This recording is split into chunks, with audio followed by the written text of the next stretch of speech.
गांव की सीमा पर एक पुराना महल था जिसे लोग भूतिया महल कहते थे।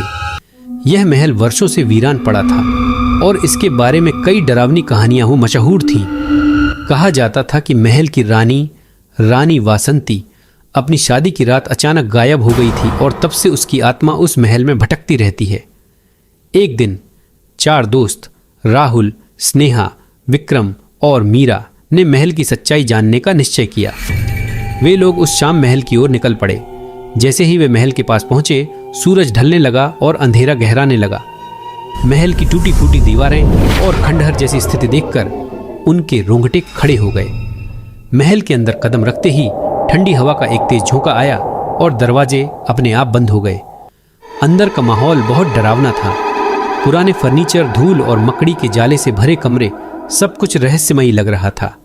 चलते चलते वे एक बड़े हॉल में पहुंचे जहां दीवारों पर पुराने चित्र लगे थे।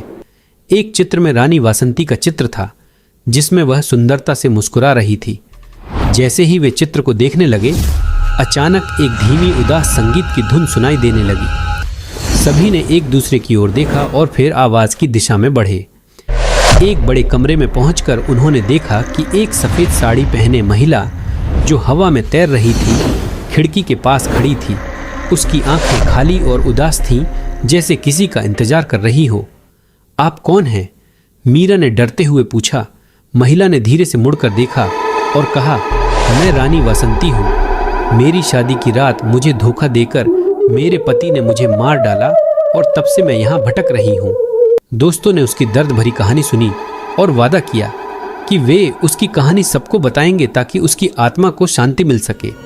जैसे ही वे यह वादा करते हैं, रानी वासंती की आत्मा धीरे धीरे गायब हो जाती है। अंततः शांति पाकर उस रात के बाद दोस्तों ने गांव में रानी वासंती की कहानी फैला दी और महल का रहस्य हमेशा के लिए सुलझ गया।